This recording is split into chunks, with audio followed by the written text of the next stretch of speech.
అయితే నేనే దిగి వెళ్ళిపోతాను. ఏంటి సావిత్రి, ఏమైనా ఉంటే ముందే చూసుకోవాలి కానీ ఇంత దూరం వచ్చాక ఏంటిది?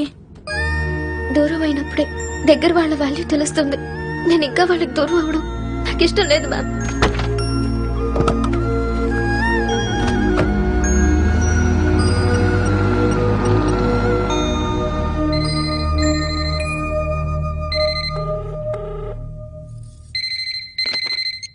హలో మమ్మీ, నేను సావిని.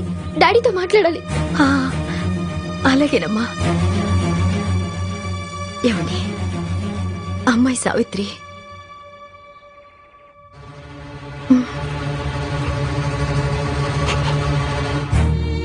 ఒక బాధ్యత లేని కొడుకు కళ్ల ముందు తిరుగుతున్న తట్టుకోగలమేమో కాని ఒక బరి తెగించిన కూతురు ఇంట్లో ఉంటే చూస్తూ భరించలేము. మనకే కూతురు లేదు. ఒకవేళ ఉన్నా అది ఈ రోజు పొద్దున్నే చచ్చిపోయిందని చెప్పు. ఈ రోజు నుండి ఇంట్లో ఎవరైనా నాకు తెలియకుండా దాంతో మాట్లాడినా, దాన్ని ఇంట్లోకి రానిచ్చినా ఈ ఇంటి నుండి నా శవం బయలుదేరుతుంది.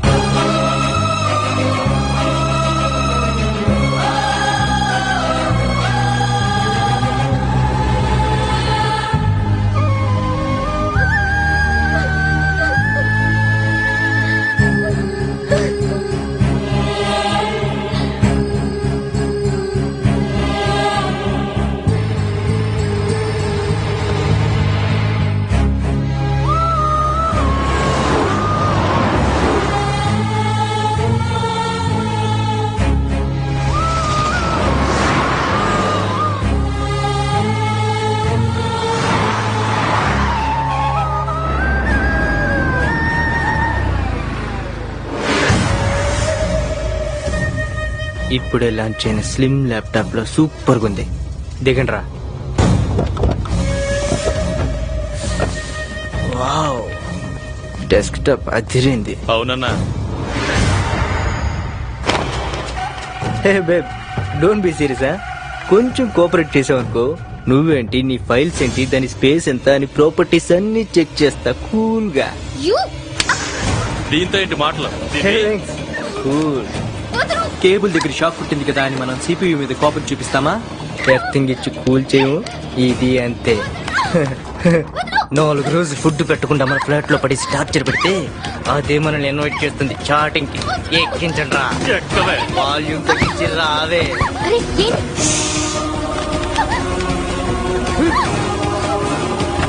బలవంతంగా వాళ్ళు నన్ను తీసుకెళ్లి ఒక గెస్ట్ హౌస్ లో పడేశారు.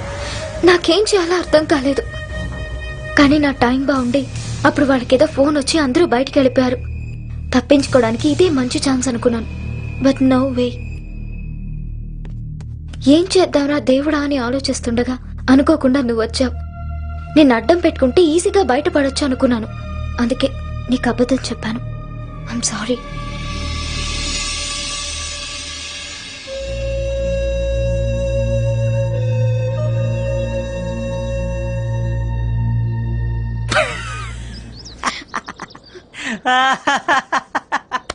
అమ్మా,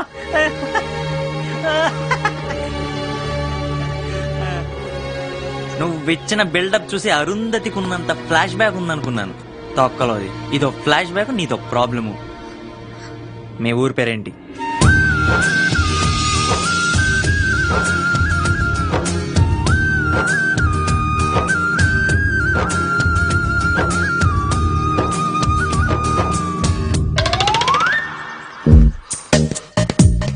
మా డాడీకి రోజు పొద్దున్నే జాగింగ్ చేయడం అలవాటు.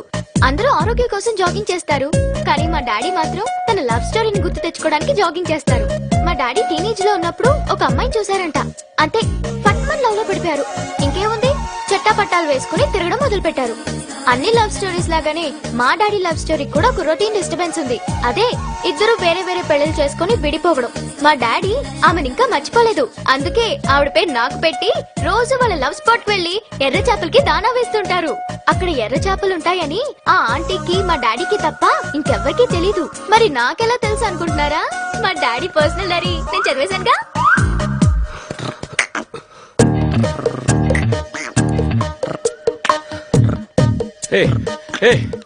ఇక్కడేం చేస్తున్నావు? అరవకండి, ఎర్ర చేపలు పారిపోతాయి. ఎర్ర చేపల? ఇందులో ఎర్ర చేపలు ఉంటాయని నీకెలా తెలుసు? మా అమ్మ చెప్పింది. మీ అమ్మ చెప్పింది. మీ అమ్మ పేరు? సావిత్రి.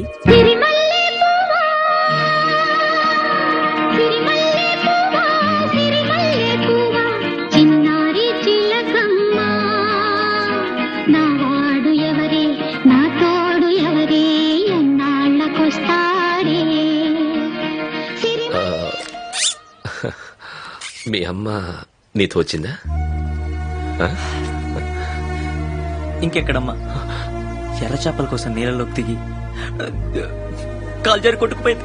అంటే ఆ, అంటే చచ్చిపోయిందండి. చచ్చు. మా అమ్మకి ఈ ఊరన్నా, ఈ చెట్లన్నా, ఆ కాలం అన్నా ఎంతో ఇష్టం. తను బతుకున్నప్పుడు ఎలాగో తీసుకురాలేకపోయాను. అట్లీస్ట్ ఇప్పుడైనా వీటి మధ్యలో ఉంటే తనతో ఉన్నట్టుంటుందని ఈ ఊరు వచ్చాను. అమ్మా. మరి మరి ఈ ఊళ్ళో ఎక్కడుంటున్నావు బాబు? ఈ ఊర్లో నాకు ఎవరు తెలుసండి, అందుకే ఇక్కడ సెటిల్ అయిపోయాను. ఈ పొలాల్లోనా? అయినా నేనుండగా నువ్వు ఇక్కడ ఉండాల్సిన కర్మేంటి? పద మా ఇంటికి వెళ్దాం. మీ ఇంటిగా? ఆ. అసలు ఇందాక నుంచి నీ డీటెయిల్స్ అడుగుతున్నారు. ఎవరండి మీరు? ఏం చేస్తుంటారు? అది అది నా పేరు శ్రీనివాసరావు. ఈ ఊరు పెద్ద మనిషినే. శ్రీనివాసరావా? ఆ, మా అమ్మ తనకి ఈ ఊర్లో బాగా దగ్గర వాళ్ళు ఉన్నారని చెప్పిందే.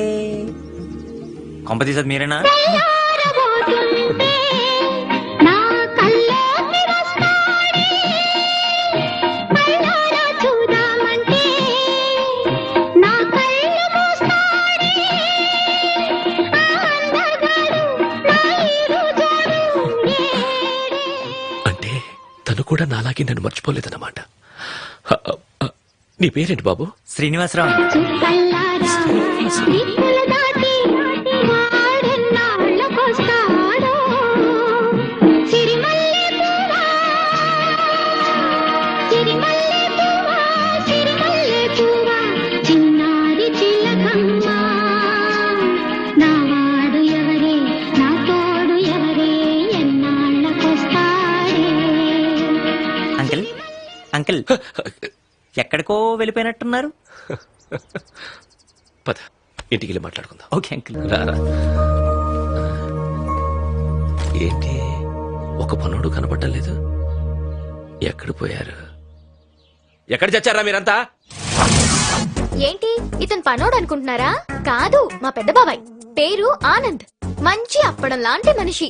మా బాబాయ్కి నేనంటే చాలా ఇష్టం. నేను ఇంట్లో నుంచి వచ్చేటప్పుడు తన ఇంట్లో లేడు. హా, ఉన్నా పెద్ద పీకేదేం లేదనుకోండి. అపరిచితుడు సినిమాలో విక్రమ్ కి 3 షేడ్స్ అయితే మా బాబాయ్కి 2.5 షేడ్స్. ఇప్పుడు అరే కనిపిస్తుంది. ముందు ముందు మీరే చూస్తారుగా. వస్తున్నా అన్నయ్య. పిలిచావా అన్నయ్య? పై రూమ్ ఖాళీగా ఉందిగా, ఉంది. ఇతను తీసుకెళ్ళు. అలాగే అన్నయ్య. ఎవరన్నయ్య ఇతను? అవసరమా? అలాగే. Okay uncle. ఆ. ఆ, అన్నయ్య అన్నయ్య జారిపోయింది అన్నయ్య. తీసుకో తీసుకో. అవును, నీ పేరేంటి? సీన్ అండి. ఓకే. టైగర్ ఎలా తెలుసు నీకు? ఆయన టైగరా అండి? అని ఆయన అనుకుంటాడులే. విషయం ఏంటో చెప్పు. మేం బాగా క్లోజ్ అండి. మేం బాగా క్లోజ్ అండి. మేం బాగా క్లోజ్ అండి. అబ్బా, అంత క్లోజా? నాకు తెలియకుండానే. అవును, మా టైగర్ రీజన్ లేకుండా పాకెట్ మనీ కూడా ఇవ్వడు కదా. నీకు రూమ్ ఎలా ఇచ్చాడబ్బా ఫ్రీగా? చెప్పాను కదండి, మాది చాలా స్పెషల్ రిలేషన్షిప్, అందుకే ఎక్స్ట్రా కేర్. ఓహో, నిన్ను చూస్తుంటేనే తెలుస్తుంది నువ్వు పెద్ద ఎక్స్ట్రా గాడివని. చూసేవాళ్ళ చేయించు. చూడు, ఆయన ఫ్రీగా ఇచ్చాడేమో గానీ నేను ఫ్రీగా ఊరుకోను. ఈ ఇంటికి కొన్ని రూల్స్ అండ్ రెగ్యులేషన్స్ ఉన్నాయి. ఏం పర్లేదు, చెప్పండి, ఫ్రీగా వింటాను. రాత్రి 10 దాటితే మెయిన్ గేట్ వేసేస్తాం. మీరు వేసేసుకోండి, నేను గేట్ దూకేస్తాను. ఆహా, చాలా తెలివిగా మాట్లాడుతున్నాను అనుకున్నావేమో. గేట్ దూకితే కింద కుక్కలు ఉంటాయి బాబు. మా దగ్గర బిస్కెట్లు ఉంటాయండి, ఆ? ఆ మాత్రం మేము మేనేజ్ చేసుకోగలం. ఇదేనా రూమ్? అవును. బ్యాగ్ ఇస్తే వెళ్తాం.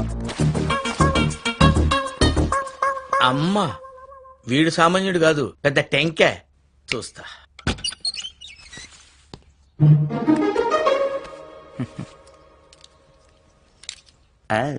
నూనె బట్రా అన్నయ్య ఒత్తిడి.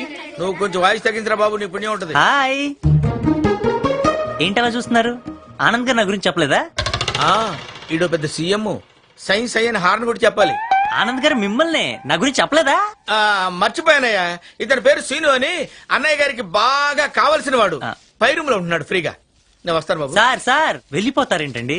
పరిచయం చేశానుగా, ఇంకెందుకు? నన్ను అలాగ పరిచయం చేశారు, వాళ్ళ నాకు పరిచయం చేయరా? ఓ, అదొకటి ఉందా ఫ్రీగా? ఈవిడ మా వదిన టైగర్ భార్య పెద్ద పుసి క్యాట్. అంటే సావి వాళ్ళ మదర్ అన్నమాట. నమస్తే ఆంటీ. ఈవిడ మా అమ్మ వినపడదు. ఈయన మా నాన్న కనపడదు.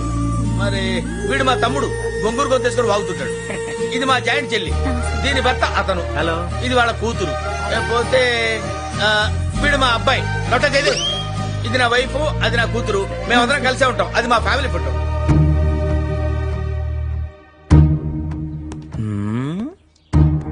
ఈ ఫోటోలో ఉన్న వాళ్ళంతా ఇక్కడే ఉన్నారు. బాగుంది.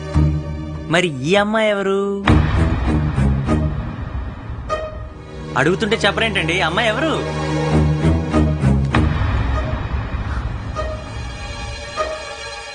అరే మిమ్మల్ని అడుగుతుంటే అంకుల్ని చూస్తారేంటండి? పోనీ మీరు చెప్పండి అంకుల్.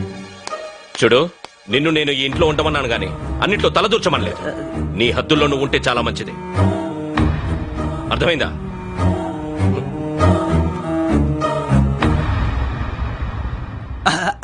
ఏంటండి బాబు టైగర్ అని పేరు పెట్టారు? ఫైటర్ అని పెట్టాల్సింది. అయినా అమ్మాయి గురించి అడుగుతుంటే అన్సీరియస్ అయిపోయారంటండి. బాబు అంకుల్ ఏదో చిరాకులో ఉండి అలా అనుంటారు. నువ్వేమనుకో మాకు. ఆ ఫోటోలో ఉంది మా అమ్మాయి సావిత్రి. ఓ అలాగా. ప్రస్తుతానికి ఇక్కడ ఎక్కడ కనిపించట్లేదు. ఎక్కడికి వెళ్ళిందంటే? ఆ, అది అది అది అది హాస్టల్లో ఉంటుంది కదా వదినా? హా, అవును. సరే సరే, ఎక్కడ పనులన్నీ అక్కడే ఉండిపోయినాయి. వెళ్ళి పని చూసుకోండి. పదండి, నువ్వు రాబే.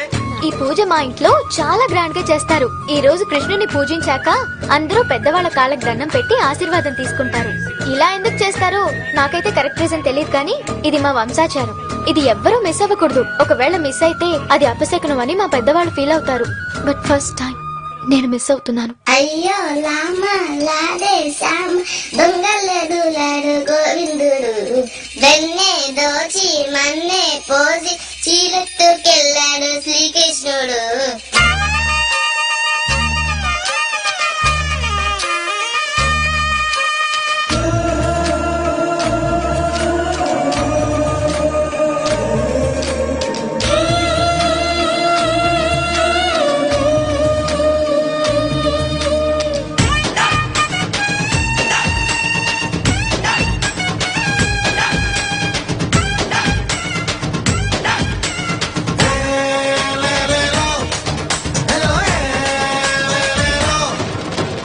అయ్యో రామ రాధే శ్యామ దొంగల్ని దూరాడు గోవిందుడు వెన్నే దోచి మన్నే పోసి చీరెత్తుకెళ్ళాడు శ్రీకృష్ణుడు. వేణు వాయిస్తాడే, పట్టి లాగేస్తాడే, మత్తు కమ్మేస్తాడే, బుట్టి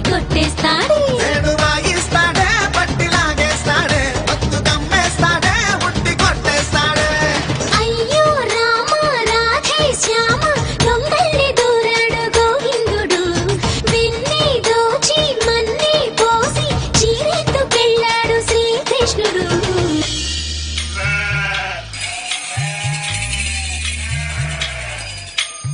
ఏలేలో ఏలేలో ఏలేలేలేలో ఏలేలో ఏలేలో ఏలేలేలేలో.